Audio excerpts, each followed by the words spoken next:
Dr. George Greenia is officially our student advisor. He has become, over the 32 years he's been at the college, one of the college's most beloved and influential professors.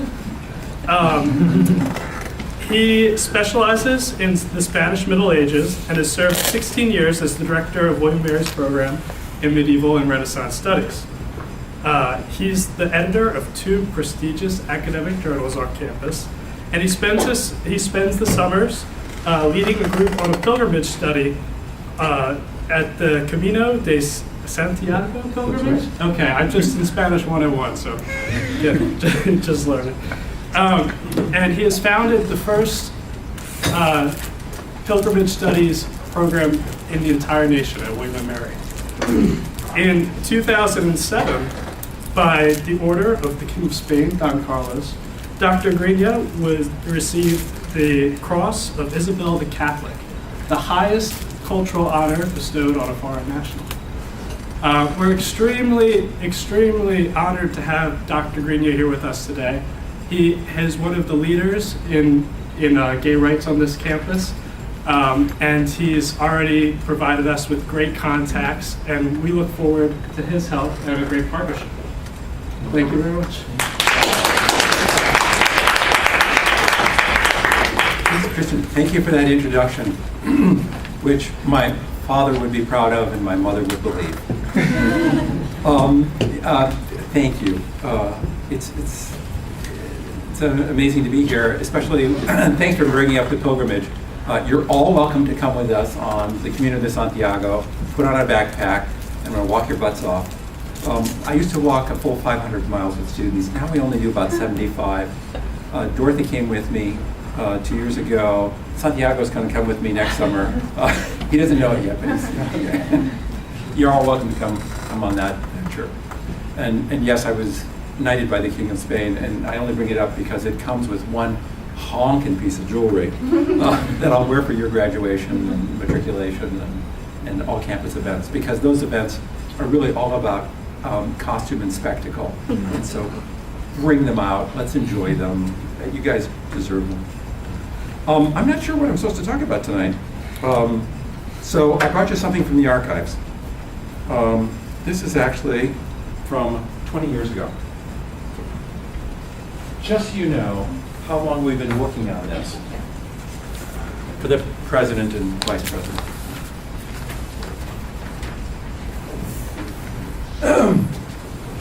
It was over 20 years ago that I started hitting up the college about domestic partner benefits, about non-discrimination policies. There aren't quite enough to go around, so you might have to share. And it's been a long, hard haul.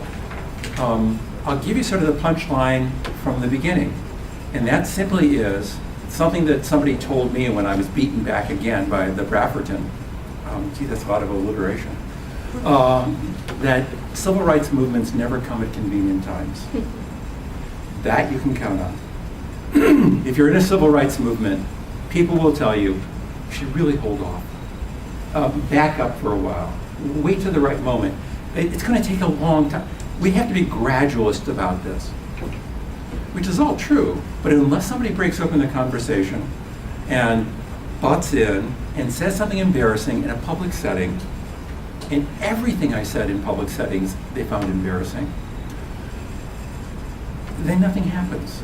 Because people figure it's a quiet cause, we really don't have to bring it up. Okay, it's happening behind the scenes. Eventually things will happen, but not unless you get in somebody's face and initiate a conversation. I'm not talking about confrontational or insulting. We always respect one another, but you have to go and get up and say in a public meeting, so what about domestic partner benefits for gay, lesbian, and transgendered faculty staff? And then they hem and haw, and please don't say that in front of the Board of Visitors. Wait till there's replacements on the Board of Visitors, not with this governor in office. The excuses can be endless. Somebody's got to break open the conversation. So you ask folks, well, what are you going to do next? I'll bring you fast forward to 1996. We addressed this to President Sullivan and Provost Sell and Dean Archibald and Linda Butler from the law school, who was university counsel. And questions that might be posed to the dean, provost, and president in the next faculty meeting. All other campus publications, student handbook, catalog for each college within the university system, this is a VIMS, business, law, education, arts and sciences, contain a global non-discrimination statement, usually inside the front cover. Why would this statement omitted from the faculty handbook? It actually took us longer to get a non-discrimination policy enacted for the faculty in words than it took for student publications. Even that, we sort of shamed people into. We've got to send a message to students that we're going to be non-discriminating, and it has to include sexual orientation. It was the only category that we were talking about back then. We made more and more noise about it until Sam Sadler, after whom the university is senator's name, basically, and over a summer, so that there would be no one on campus and they could just do the normal annual revisions before they republished things like the student handbook and whatnot. He just put it in, figuring no one would notice. Nobody noticed. And Sam, bless his heart, knew that once it was in print for a year or two, and there was no ripple of dissent, and there wasn't, he could say, well, this is our precedent. This has always been in the student handbook. And sure enough, we got away with it. And it went from the student handbook to other student publications, and eventually to the faculty manual, the faculty handbook. It was a long haul. And we did work both behind the scenes, and it's good to have friends in middle places. You always talk about friends in high places. Actually, the people who control the publications, the people who run the offices, the people who manage benefits at the mid-level, actually, they're your most effective agents, because they will say, why not? Or they'll tell you, actually, we have to change this first, so this will trip into place. So we should just be friendly with everybody, and it's always paid off for us to be a good collaborator, respectful of other people's needs, continue the conversation at all levels. You don't have to start at the top, because there's going to be a buffer there. They need plausible deniability.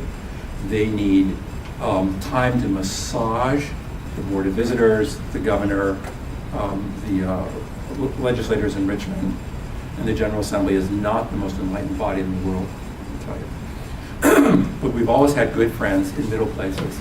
When we were trying to get, excuse me, domestic partner benefits through, and as you can see, it started over 20 years ago, I embarrassed people enough so that we'd break open the conversation. And what we did is we simply announced we're going to have a conference on domestic partner benefits in higher education in Virginia. We just announced it and organized some panels, got some speakers in, sent the word out to every campus in the state, private and public. The president on down just cringed that we were hosting. They couldn't do anything. We hosted a conference. Representatives came, about 90, from virtually every campus in the state. And they all wanted to know, holy cow, what's William & Mary doing about domestic partner benefits? Because this has already been launched on a national scale. Harvard and Iowa were the first. Harvard, because it's got so much money and it's independent, it's private, they can basically do anything they want. They were the first one. Iowa is self-insured, which means they control their own benefits package, which means they didn't need anybody's permission. They thought it was a good idea. They went ahead and did it. Iowa gave us some of the first documentation on domestic partner benefits. As in, how much does this cost? We asked them, actually we had to pester Iowa. How much extra are you spending on medical benefits for domestic partners? They said, we've only been holding off calculating it because the number is so small, it's going to cost us more in staff time to run the numbers than we're actually paying out in benefits. When they actually figured it out, Iowa, faculty, staff, huge number. You count everybody, there may be more faculty, staff than there are students. I know there are at the University of Michigan, where I graduated, I got my PhD there, went back as visiting professor. They've actually got 39,000 students, 40,000 faculty and staff. So you're talking about a huge pool of people that you're insuring. The economies of scale really do work to your benefit. When Iowa finally ran their numbers, they came out to about 1/100th of 1% of their total benefits package costs to add domestic partner benefits. It was nothing. It was truly nothing. And yet symbolically, it was overpowering. They became a national leader. And even though there were folks in Iowa that were grumping about it, Iowa claimed the high moral ground, made a huge difference for Iowa defending their position. So Iowa said, do you want us to discriminate? Would it be better if we did to our own community, just on campus? Only affects us, you know. But you're setting a bad example. Well, we're setting the example we want for each other. Iowa went, Harvard went, and then in a cascade, school after school across the United States went. There are over 300, including entire state systems, and not just California, New York, where domestic partner benefits were pushed, strangely, not by the university systems, but by the labor unions. Because there were a lot of good Catholic boys in the police department and fire department who had separated from their wives but not gotten an annulment, and gotten divorced and were living with somebody else, and they wanted benefits for them. So they made it a bargaining issue for the labor unions in New York. They're the ones they're very powerful. They tip the scales in favor of domestic partner benefits. City College of New York, the entire New York state system moved in, threw their weight behind it. All of New York now has domestic partner benefits for all practical purposes. School after school, realizing the loss of competitiveness if they didn't have domestic partner benefits, has come on board. It took first embarrassing conversations about non-discrimination policies, and then a public event 20 years ago about domestic partner benefits in higher education in Virginia, and then eventually a growing number of peer institutions that, frankly, we envied and claimed to emulate. We do now. And the tide is just building. I'm sure the last couple of presidents, Sullivan and now Reevely, and certainly Gene Nickel, totally in our favor. They're just figuring, how do I get this done with the state legislature? And how you get it done is telling them, look, I'm helpless. The faculty are all united against me, and we have to do it. It's amazing what can be done just by drawing together the strength of the whole group and making a clear statement. I remember the first time we got major publicity about this. And I actually got a phone call in my office and was called to the president's office in the Grafferton to be reamed out. There were 8 of us there, all of them, 7 of them in suits. It was the president and 6 men and me, and they were saying how ill-timed this was, how unfortunate, how embarrassing for the institution, how inconvenient. And I finally realized I'm the only guy he can't fire. This is what tenure is for. So you can speak up on issues that matter. And if you're wrong, the free market of ideas will correct you. People will say, no, you're wrong because. And I've been proven wrong on lots of occasions. Fine, that's what universities are for. But this university has changed. Christian said, I've been here 32 years. It's true. I know it sounds like forever. It's not been. The place has changed in 30 years. You know the jokes about, you all you guys know what an oxymoron is? It's a contradiction in terms, like military intelligence, or congressional leadership, jumbo shrimp, tight slacks. All those things are oxymorons. Southern College. 30 years ago, that was a good joke on this campus. 30 years ago, 33 years ago when I applied for a job here, I'd never heard of the place. I was from Michigan. This was a small East Coast, and especially Southern school. I got my job here in part, and I was told after I signed my contract that I got my job in part because I came from the University of Michigan. Not only a prestige school, but it was still an age where Southern colleges prided themselves on being able to recruit Northern faculty. It made a difference back then. It actually helped me get my job. Nowadays, who looks down at Southern colleges like UNC Chapel Hill, Duke, Emory, Tulane, Vanderbilt, William and Mary? We're the leaders in the nation. All the better for us to press for changes like domestic partner benefits. It's huge. We can't afford to be an outlier. Flat Hat got it right. An outlier at the top tier of institutions in our peer group. Matter of fact, if you look at our peer group, either from the State Council on Higher Education, SCHEV, and we get to identify, dig her out, fight for, claim a peer group.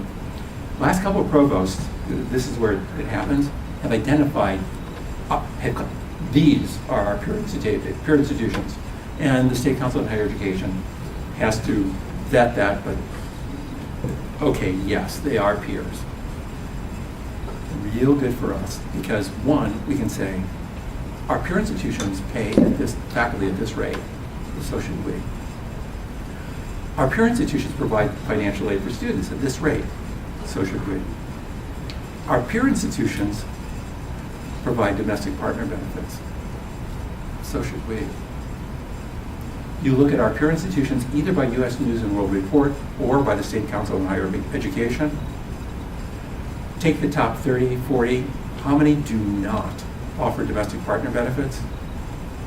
About 3 in one list and 4 in the other. We are the outliers, it's true.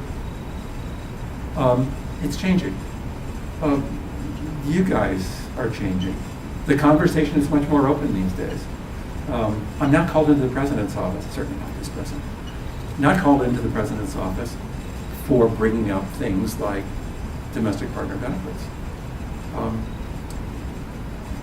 The consensus of the community, not just faculty and staff, but you guys, makes those of us who stand for these principles bulletproof. You have made us bulletproof because of your own view on this, your consensus, your open conversation. To tell the truth, I could still be fired for being gay. There's no job protection for me. I'm a gay person. I can be fired, and they can come out point blank and say, for being gay. Demonstration of moral turpitude, unfit to conduct classes, should not be in the presence of young people. It's legal. I don't have a legal defense against that, except you guys. I presume that you'd protest. Please protest. Please. I want my job. I'm counting on you. You know, the community wouldn't stand for it. That's what protects each other, because the community won't stand for it. You guys have changed the world already by standing up for principles you believe in, by talking to each other, by speaking up, by being unafraid to bring up these issues. Used to be, if you said gay or lesbian in a classroom, all the white noise would vanish. Everything would suddenly be quiet as everybody hushed. Nowadays, you can bring up gay, lesbian, transgender in a classroom, and people don't freeze. It's part of the conversation. It's okay. Oh, yeah, that's one of the things we normally talk about. There's no sort of apology, caginess, caution, backing off, nervousness in advance on the part of the faculty member who wants to say gay or lesbian in a class. Hey, this is standard equipment for a university classroom. You guys, being unaffected by those issues, have lifted the nervousness off of us, which has helped dissipate the nervousness from the classroom and the community in general. So, you've seen the history. We've come an awful long way We built up consensus where we could. We found allies not only at the top, but in the middle. We've broken over open a conversation across a wide spectrum, and you guys are now carrying the ball, but massively. It would be hard to put the genie back in the bottle, or the toothpaste back in the tube, or reverse time. You guys are the new frontier, and you're pushing it forward. So, thank you. Wait, are there any questions? So, Christian? what year did Sam Seiler make that change? I think it was 95 or so. I'm guessing. We'd actually have to go through the college archives to see when it first shows up. But and Sam told me, he says, I'll work it in over the summer, because we do our reprintings over the summer, and we can just sort of put it down. It's what we should do anyway, he said. So Sam just did it pretty much on his own. I mean, his staff knew he was going to do it. And so we've been in the student who's been spearheading our contact with the Dean of Students Office came out to make it tonight, but we've been in contact with them about why there isn't any language in the Student Conduct Code for about being discriminated based on sexual orientation. And they've referred us back to this handbook, which applies kind of to everything. Yeah. But our position is it's time that language is right next to everything else. Can you recommend anything to us? We're thinking about maybe going forward with a petition if they don't, if they're not willing to talk, because we've sent a few emails and finally they've gotten back and kind of shut us down. Write the language yourself. Okay. Take the code with its specifications and rewrite it in a form that you think is appropriate. It should now say, because language changes over time, and don't ask them to write the language for you. It should really say, in all publications and in all public venues, it should say this. How we got it in earlier was President Kyle, who never got it. He just didn't, he wasn't hostile, he just thought the issue had no importance for them. He just didn't think it was an issue. I mean, that's your thing, sure. It has nothing to do with the college. And we never bought that. We actually forced Kyle into passing non-discrimination language for the campus by threatening to shut down major programs. Already, professional organizations would have decertified our PsyD program, the clinical psychology, it's a doctorate in clinical psychology, and School of Education's counseling program, and my trump card, the law school. American Bar Association, to have certification for a law school, to certify a law school, required, already back then, non-discrimination for gays and lesbians, for sexual orientation. I proposed going to the American Bar Association and decertifying our law school.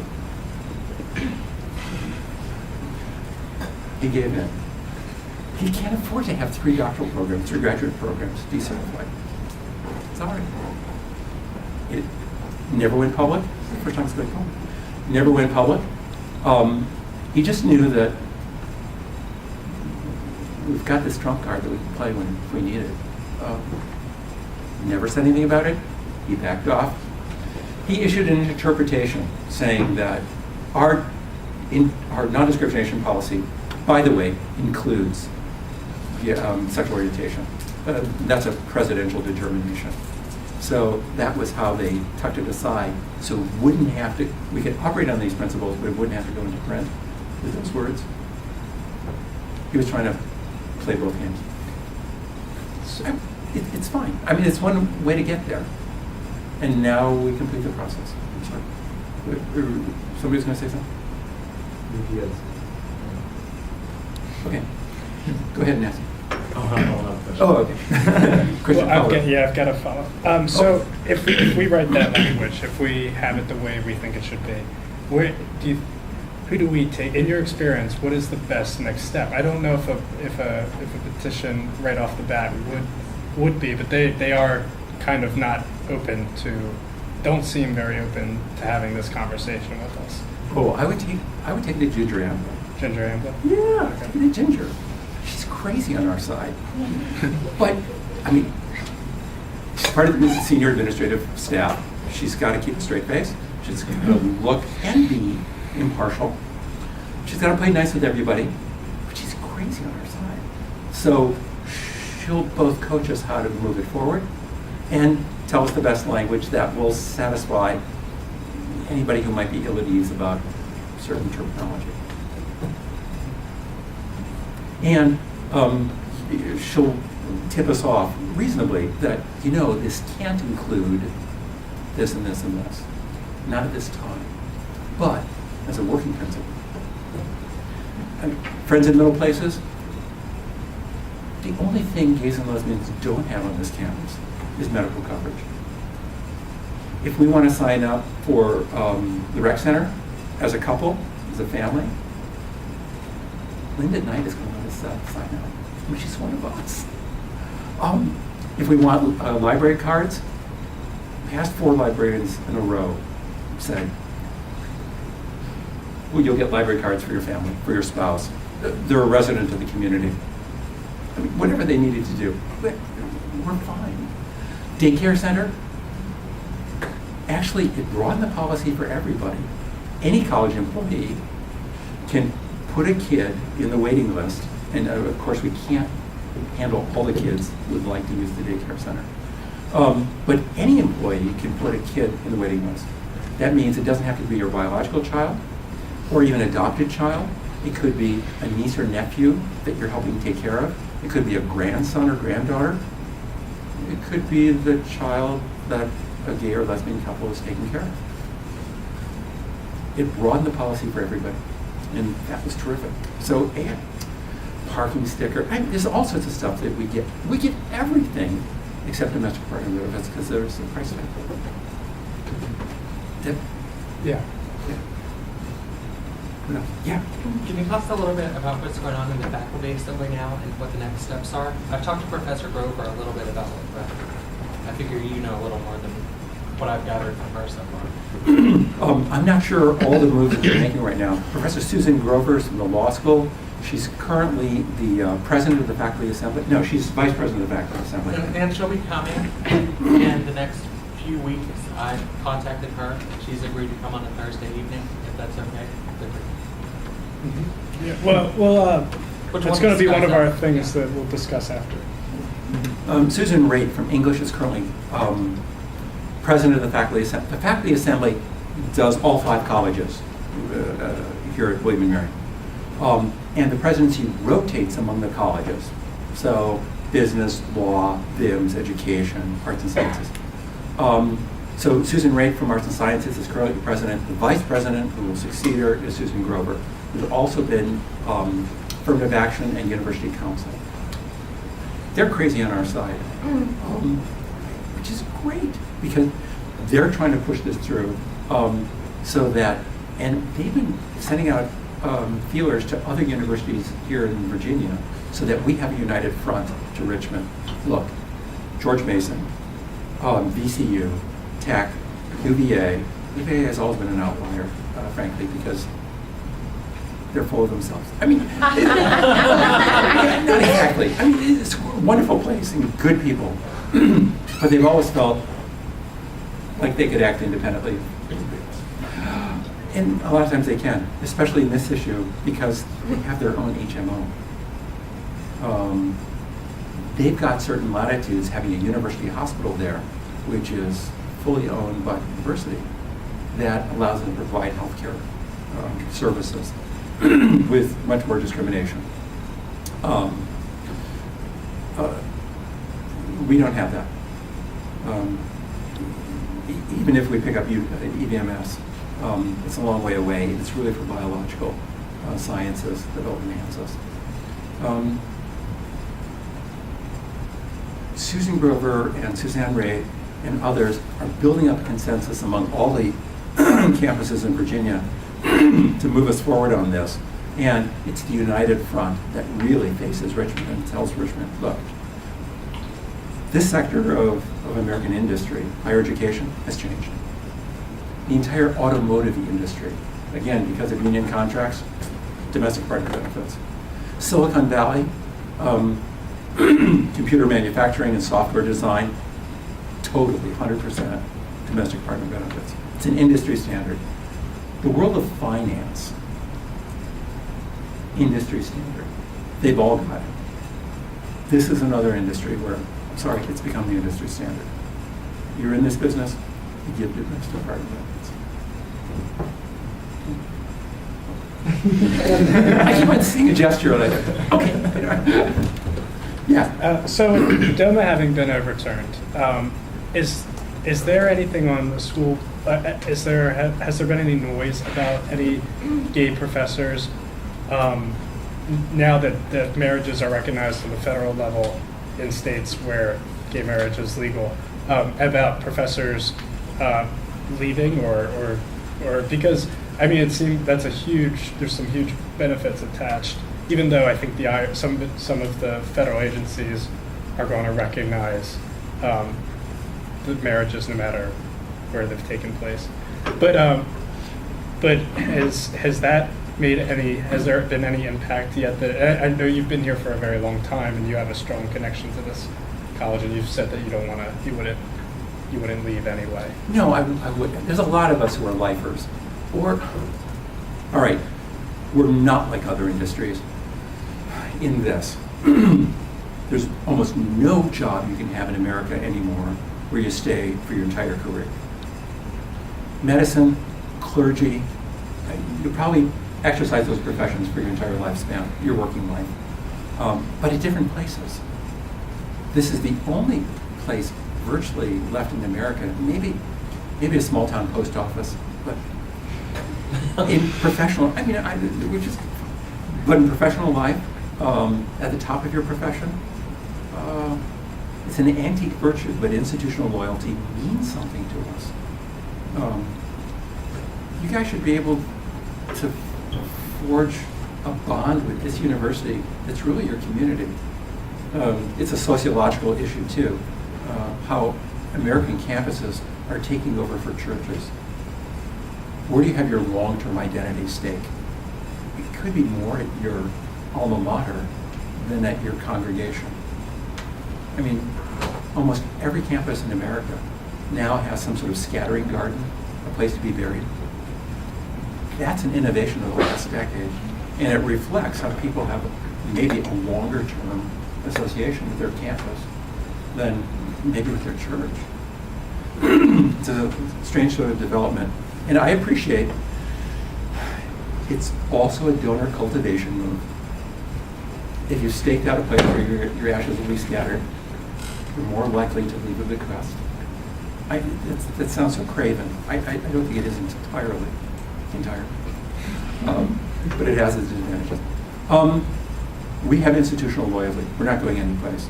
But we've been clumsy and awkward about coming to this point where, yeah, we've got to make this a welcoming community so people feel like they want to stay. Especially the young and smart. And we're hiring way at the top of the profession these days. They've got choices. They can move on. I think our biggest challenge for hiring new faculty is socializing them to become William and Mary faculty. How can we take this brand new fresh PhD and help them fall in love with teaching like there's nothing else in the world that really matters? They're getting big money grants, but it should be spent on undergraduates. Most of us, long-timers, are really happy when we don't have graduate programs in our departments, because then our undergraduates become our graduate students. And that's just great. That's terrific. I deal with my undergraduates in a different way. Dorothy comes with me to Spain, and she's my graduate student. Well, she's old enough to be a graduate student, of course. She's my graduate student. She's fully mature. I'm going to share my work, my research, my funding with her, of course. Now, how do we take the young hotshots that we're hiring and turn them into William and Mary faculty? Actually, again, you're part of the process. You coach faculty into that. What's changed over 30 years is that as recently as 15 years ago, I'd get a phone call from another department, I won't say which, and say, they would tell me, somebody, senior faculty, George, we're recruiting for a new person in government, econ, whatever. And we're bringing candidates to campus. I was wondering if you could just talk to them for a little bit. Like, okay, that's the code. They're gay. I'm going to help them recruit this person because nobody in their department knows how to do it. This is weird. You know, you guys are grown-ups. You're supposed to be able to talk about this issue openly and tell people. All right, they wanted me to tell the candidate. Sue Peterson in government, she was one of the people I talked to. She and her partner Heather showed up in my office and said, "Oh, we were told we could talk to you." Sure. So we talked about climate issues in Virginia, in Williamsburg, and so on. Atmosphere among the faculty. Only good things to report, happily. Sue's still here 20 years later. Wonderful. I'm so glad she is. Well, why am I helping econ and government and other places recruit? Do your own recruiting. Grow up. They do now. They don't need me. Nobody's made that phone call to me in the last 15 years, 10 years, 8 years. 8 years, let's say. People know how to, and keep this in mind with your gay or straight. It's a good bellwether question. When you're going for a job interview, have the cojones, I'm sorry, that's Spanish. Have the courage to just ask, what's the climate like here for gays and lesbians? All right, if you ask any job interview, what's the climate like here for women on this campus? Everybody knows the right thing to say. What's the climate for minorities, for people of color? People basically know the right thing to say. Ask them, what's the climate here for gays and lesbians? If they've got the right answer, then you know it's going to be okay for women and women of color and minorities and blacks and Asians and everybody else. It's the good test question. It's a great question still. Although among your generation, happily it's fading. I'm so happy to see this room full of people. It makes me feel like I've worked myself out of a job. I don't have to be the campus radical anymore. It's so great. I was so radical back in the day, and I haven't changed. The campus has. It's really encouraging, can't tell you. I also did the Gay Student Support Group for 24 years. Every Monday night that school was in session. Gay Student Support Group, oh my God. All right, when I started it, when the first year I was here, 32 years ago. We met from 10 to 11 at night in the basement of a local church, which the Catholic Church hosted us for 24 years.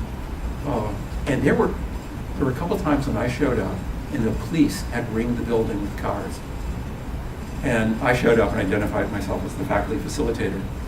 And they said, there was a bomb scare. We've searched the building, we haven't found anything. Would you go in first? And I go, I'm dispensable? Okay. No, he said, explain, you would recognize if there was anything amiss or strange about the room, since you're most familiar with it and we're not. So the church did not abandon us. I'm Catholic, I'm industrial strength Catholic. The church never abandoned us, never threw us out. There were some tense moments, there were words. But we were never thrown out. We met there for 24 years in the catacombs under the St. Bede's Church. It's now the Catholic Campus Ministries site. Gosh, in the beginning, we were the alternatives to the 3 Bs, the bars, the baths, and the bushes. And so we met from 10 to 11. And then we moved to like 9 to 10 at night. And then we moved to 8 to 9 at night. And then it got to the point where I took a nap before I went back for 8 to, I was getting older. It's hard to stay up that late. We were just beyond the physical and psychological frontiers of campus, so it was a good site for us. When I let the group go, we just sort of wrapped it up after 24 years. It was mostly because we didn't need it anymore. There's groups like William and Larry, right? Lambda Alliance used to be called, it's an antecedent group. It was SAGE, Straights and Gays for Equality, which I thought was a good name. There were other options. didn't need actually the gay student support group in the same way as we did for like 24 years. So this is a new age. Yes, Christian. So I actually didn't know about the fact that partners are allowed to use like the rec center or the live. Don't tell Richmond.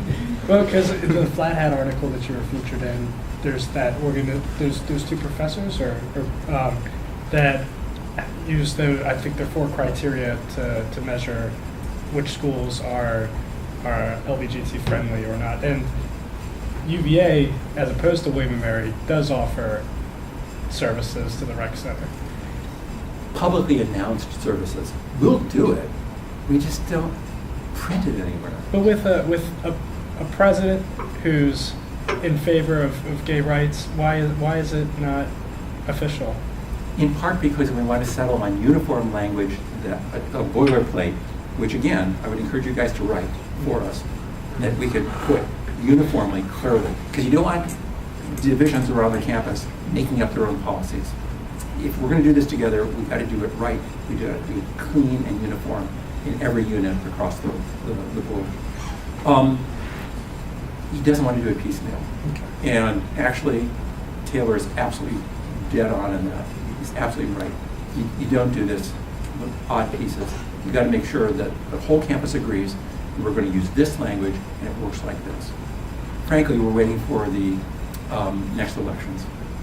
Tim Kaine could have given us domestic partner benefits before he left office. With the results of that election now in office, he knew that they would simply reverse it. Cuccinelli would simply wipe it off.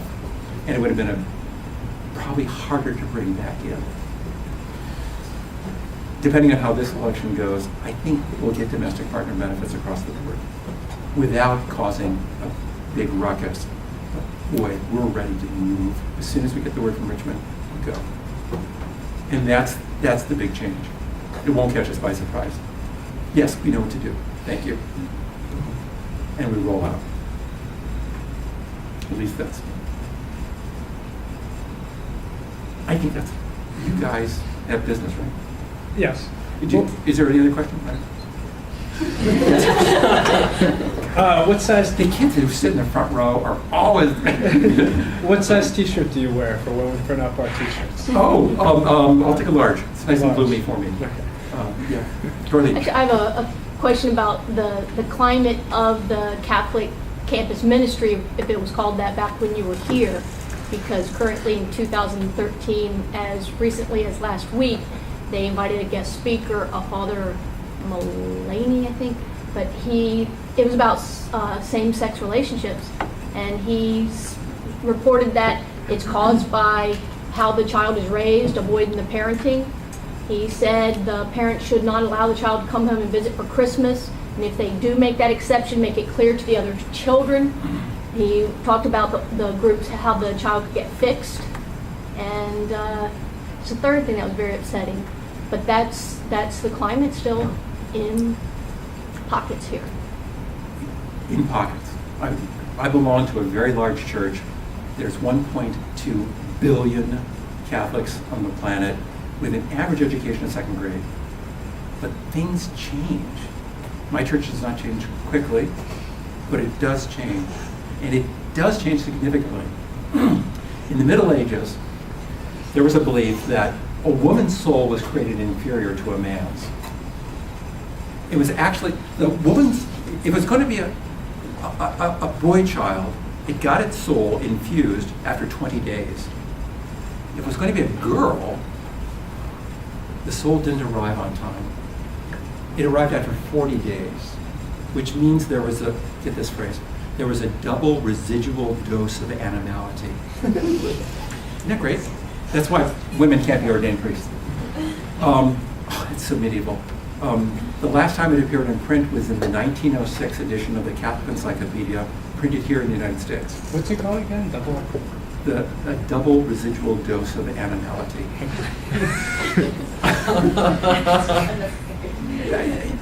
Use that on a date. I don't know.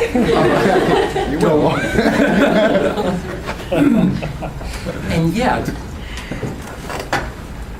the Catholic Church was the first to propose in the 20th century that, look, sex in marriage is not just permissible, it makes the marriage holier. That's how you express God's love to your partner, through your sexual union. It's a gesture of God made through you. Most Protestant churches concurred. And now that's the general theological notion shared by mainline Protestants and the Catholic Church. We never caused a scandal, never caused a ripple. And we all sort of believe that's true. Another change that was started by the Protestants and then the Catholics joined, especially here in America, was that that children are a blessing from God. Is a childless marriage proof of God's disapproval? No, nobody believes that anymore. Actually, Protestants were the first to affirm that, and the Catholics rapidly joined. So there have been a lot of changes, even on matters of sexuality over the time. Yeah, there's some pockets of resistance to those new versions of how to understand things, but I think they're going away. I'm deeply embedded within the Catholic Church. I was 10 years a Franciscan brother before I was called to this vocation. And actually I didn't want to leave because I was very happy as a Franciscan brother. But God called me to higher education, and here's where I've had my vocation ever since. I know my church from the inside. It's full of wonderful people. We have friends in middle places. Right now, we've also got a friend at a very high place. And he's great. He drives a car with 190,000 miles on it, and the bumper stickers are terrific. They say, coexist. I break for the poor. My other car is a Popemobile. This guy's all right. Yeah, if I could just speak to that. I don't know if this is my place, but I feel like I should just comment. I go to the Catholic Church as well, and last year I went for my first time when I was feeling homesick. And I kind of went, and I didn't really expect to be going every Sunday, but it's kind of a thing I do now.